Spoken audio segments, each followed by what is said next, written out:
vamos a presentar para el taller al doctor Martínez.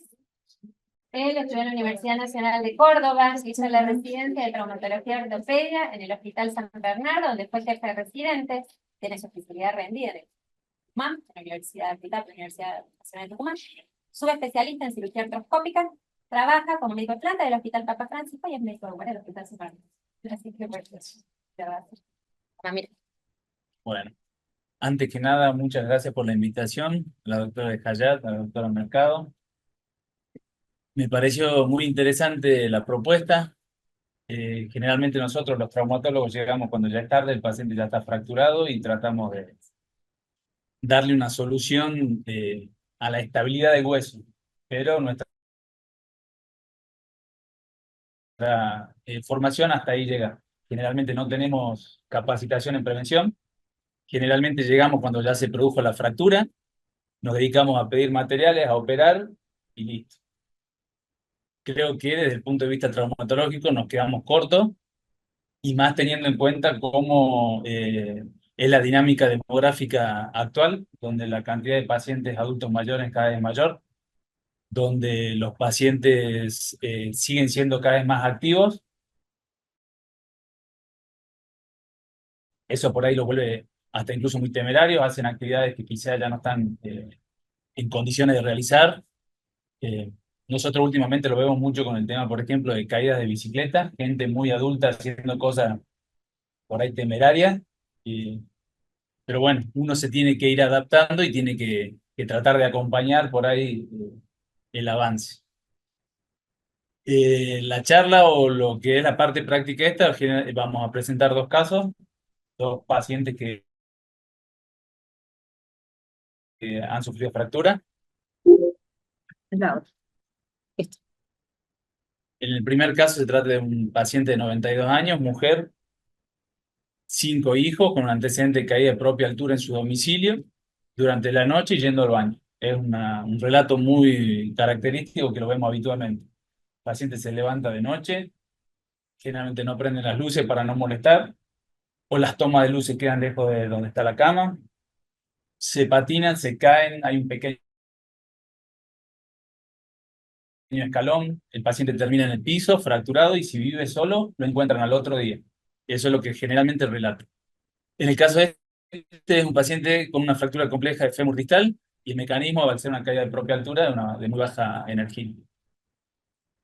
Tenía antecedentes de una fractura de cadera ipsilateral de hace 3 años, se le había colocado en su momento una prótesis bipolar, no había recibido ningún tipo de tratamiento farmacológico luego de la prótesis, no tenía antecedentes de fractura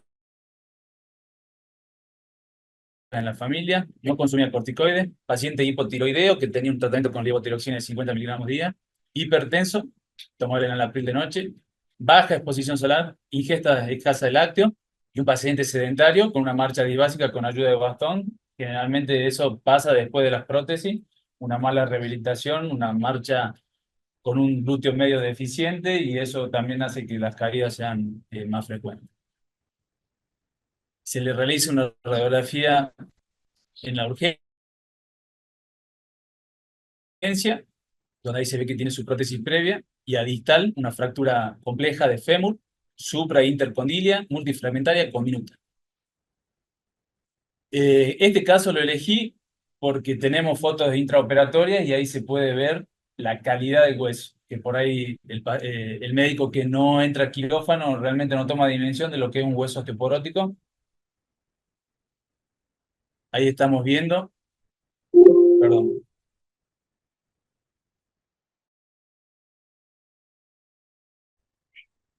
ya la fractura está organizada como para hacer la síntesis, pero acá se ve con claridad cómo es un hueso hueco, no tiene esponjosa, corticales muy finas, friables, son generalmente muy duras como un hueso, como la tiza, las tocas y se parten.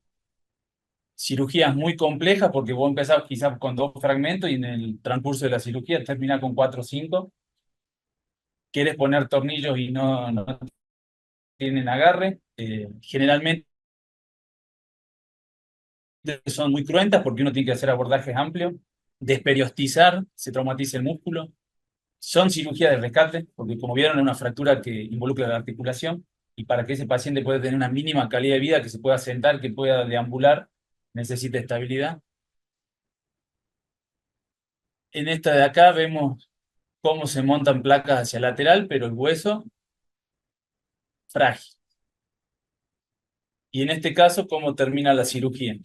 Una ferretería. Tiene tornillo, metal, placa por todos lados, pero es la única forma de darle estabilidad. En un paciente anciano, en una paciente joven ya la recuperación de una cirugía como esta es compleja. Que recupere la marcha, que recupere la fuerza, que recupere el equilibrio, que recupere la coordinación. Eso requiere de mucho trabajo, no tanto del traumatólogo, porque una vez que nosotros terminamos, el paciente continúa con los fisioterapeutas, pero bueno, tenemos que ver también ahí el trabajo multidisciplinario, que es un fisioterapeuta que se dedique y que quiera trabajar con pacientes adultos mayores. Identificarlo nosotros como traumatólogos, empezar a tener un equipo donde sepamos a quién mandarlo, pues no todos los fisioterapeutas se involucran con el paciente y quieren trabajar con gente adulta.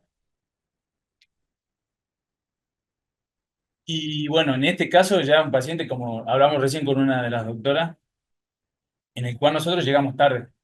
O sea, nosotros llegamos cuando el paciente ya tiene 2 fracturas. O sea, la idea nuestra es tratar de resolver esto y al paciente ponerlo en manos de un buen fisioterapeuta, de un clínico que le adapte la medicación, de un endocrinólogo que nos ayude a ver si podemos mejorar la calidad ósea. Es evidente que el riesgo de fractura era muy alto. Y pregunta para ustedes que son los que saben, ¿qué tipo de estudio sería útil pedirle a un paciente de estas características? En el laboratorio, bueno, Como para evitar por ahí posibles fracturas. sí, la consulta, seguramente, bueno, ustedes van a tener que operar y todo, pero nosotros tenemos que estudiar el fosfo cálcico y hay que intervenir, que mañana va a estar la charla, la densitometría, el último no necesita una densitometría acá para ver que hay fotos que acreditan que tiene osteoporosis.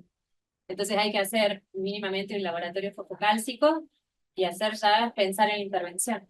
Yo creo que el laboratorio también debería tener búsqueda de causas y responsabilidad, por más de que le da y que Sí, sí, porque sí. con eso vamos a poder elegir bien el tratamiento, porque en este hueso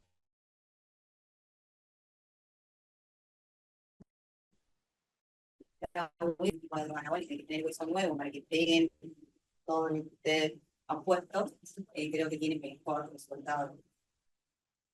Sí. Buscar sitios de fracturas silenciosas, la columna, etcétera, radiografía, resonancia, probablemente hay chance de lado, que por ahí no es posible.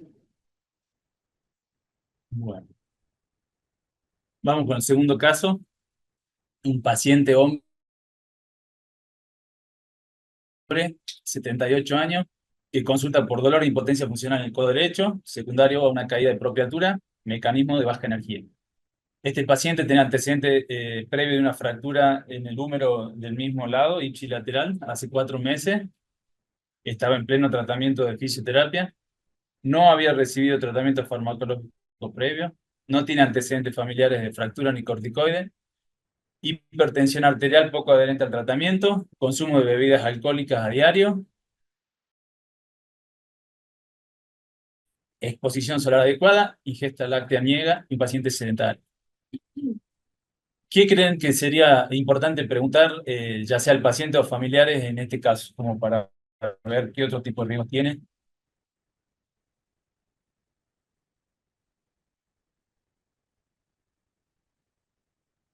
Yo lo que me pregunto cuando veo un paciente que en menos de un año se cae 2 veces, si vive solo o no vive solo, si vive acompañado, es importante.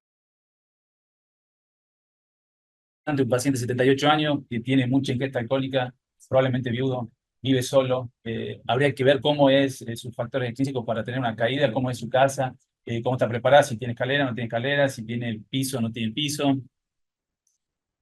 La parte muscular también. La parte muscular también es importante, sobre todo un paciente que es sedentario, que bebidas alcohólicas, un paciente mayor. Sí, eso, todo lo que contás suena un paciente que está bien solo, no adhiere al tratamiento, ya se va fracturando, consume mucho alcohol, se debe caer más veces, nada más. Todos sabemos que terminaron en fractura. Exactamente. Por ahí no solo analizar los factores intrínsecos del paciente que lo puedan predisponer a una fractura, sino también analizar en el ambiente donde vive, con quiénes viven. No es lo mismo un paciente que está rodeado por una familia que lo ayuda, un paciente que recién operado se tiene que higienizar solo, entrar a un baño, con los riesgos que eso conlleva. ¿Qué tipo de baño? Ya sabemos que la arquitectura influye mucho en los pacientes adultos mayores. Por ahí uno no se da cuenta de joven, entra una ducha, sale una ducha, parece que no tiene movilidad de tobillos, que no tiene fuerza, tiene alterada la estabilidad, el equilibrio. Entrar y salir de una ducha es una trampa. Esta es la fractura supracondila de húmero. Ese es el antecedente de la fractura previa. Y este es un paciente que también tenía un riesgo alto, muy alto de fractura. ¿Qué recomendaciones se le podría dar a este paciente? Yo creo que las recomendaciones serían en base a lo que el paciente presente, ¿no? Claro. Si vive o no vive acompañado, qué tipo como decía la doctora, el tipo de tono muscular, hacer una buena evaluación de la movilidad articular. Un paciente que se cae mucho probablemente tenga baja movilidad de tobillos, eso se puede recuperar. Pacientes ancianos con falta de fuerza en glúteo es muy habitual y eso también predispone a las caídas, pérdida del equilibrio. Ver el tema de la visión, muchas veces pasan desapercibidos pacientes que no ven y se acostumbran y creen que es lo normal. Detectar qué pacientes por ahí tienen ese tipo de dificultades. Pero, exactamente, cosas que uno por ahí no le da importancia y es lo que hace que un viejito se caiga. Meditación toma la noche. La Porque meditación a las noches y eso hace que el paciente se despierte muchas veces para tener que ir al baño. Esas cosas se pueden modificar, quizá el hábito nocturno. Bien. Factores que aumentan los riesgos de caída por enfermedades neurológicas, deterioro de la visión, como decíamos recién, deterioro de la audición, fragilidad, miopatías proximales, sarcopenia, el tipo de medicación y los factores ambientales, que por ahí no habría que subestimar. Lo que quería traer a conclusión es más o menos lo que estuvimos diciendo. Como se ve ahí, ya incluso hasta tienen un nombre, ya hay generación Silver. Se estima que la cantidad de pacientes mayores de 60 años va a ser mayor que la de 10 años en no mucho tiempo. Eso quiere decir que vamos a tener que empezar a capacitarnos y empezar a dedicarnos más a los adultos mayores. Lo ideal, yo desde el punto de vista traumatológico, es hacer una pesquisa de qué pacientes tienen un riesgo de padecer fractura. La mayoría de las veces a mi consultorio no viene ya el paciente fracturado. Paciente fracturado lo vemos en la guardia. En el consultorio consultan por dolor articular y uno ahí puede aprovechar para hacer preguntas que nos puedan decir si ese paciente tiene riesgo de fractura y a partir de ahí ya hacer un trabajo multidisciplinario, orientarlo, advertirle que tiene riesgo, hablar con la familia, detectar los riesgos, prevención de caídas, el trabajo multidisciplinario, para mí es fundamental el tema de la actividad física, sobre todo en adultos mayores. Hoy en día hay muchos grupos donde hacen actividad física adaptada, o sea que no hace falta ser un atleta para poder ir, trabajan de sentados, empiezan a trabajar el equilibrio, la coordinación, la propiocepción, y eso yo creo que es una intervención en un adulto que realmente le modifica la calidad de vida. Así que, bueno, por el lado traumatológico, hasta acá llegamos.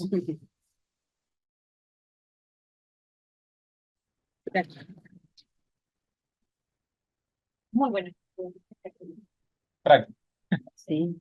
¿Qué centros conoces que trabajan así con actividad física adaptada? Mira, la mayoría de las piletas, Piletas. yo mando mucho paciente a la pileta Sí. porque evitan los riesgos de caída, trabajan contra resistencia, generalmente ayudan mucho a los dolores articulares. El tema es convencerlo al paciente adulto mayor que se quiera meter al agua. Claro. Pero bueno, hay muchos centros hoy, la mayoría de las piletas trabajan con adultos mayores o pacientes postquirúrgicos, así que yo me ayudo mucho con el tema de las piletas. Y después los centros de rehabilitación, yo trabajo mucho con el centro de rehabilitación Forma, que queda en Avenida Bicentenario 146. Sí. Relación directa, yo le aviso que va el paciente y qué es lo que necesitamos. Y ya he hablado con el fisioterapeuta avisándole que no tiene nada en particular para rehabilitar, pero sí queremos prevenir. Entonces ellos tienen los gabinetes de fisioterapia y el gimnasio al lado. Entonces son por ahí pacientes que uno, si lo mandaría a un gimnasio de forma habitual, tiene miedo y no van. Tal cual. Entonces acá directamente le decimos, para el dolor de rodilla, vamos a empezar a hacer la fisioterapia, yo lo hablo al fisioterapeuta y le digo, un poco de dolor de rodilla, pero la idea es que empiece a hacer actividad física. Claro. Y cuando el paciente recupera la confianza, generalmente empiezan o pileta, o van a pilates, o en los centros de jubilados que tienen trabajos de actividad física adaptada. Pero bueno, trabajo mucho con eso en los pacientes adultos porque se ve los buenos resultados y aparte le cambia la vida. Gracias.